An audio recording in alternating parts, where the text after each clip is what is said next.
When I was coming up, there was one content creator that would go around and do office tours, and I would sit there and watch those videos with a notepad and literally just take pages of notes about things that they were doing, processes that they were doing, comparing notes, pros and cons, why they were doing different things. I'd even make lists of questions to ask those business owners one day whenever I would go to their office or get to talk to them at a conference. So in recent time, nobody's really filling that void that owns a roofing business.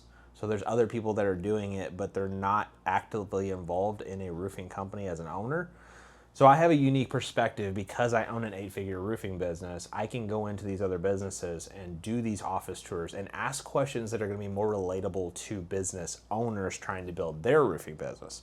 So I'm really excited about it, and hopefully I can give some value to these younger roofing owners or people that are in that, I don't know, 1 to 5 to 10. I don't know how valuable it'll be to anybody, but we're going to do it, and I think that it's going to go well. But I've never done this kind of content before, so we're going to try it out. But we need every one of you guys to leave us comments if you want us to come and do an office tour at your office. This is just getting off the ground, so as we do it and iterate, we will only get better at it. And if you all have seen any of our content under Andy's Roofing, Andy's Media, or my personal brand, we're already very good at the content itself. Now we're just building the structure and how we go and showcase your business and make it look like the best business that ever existed.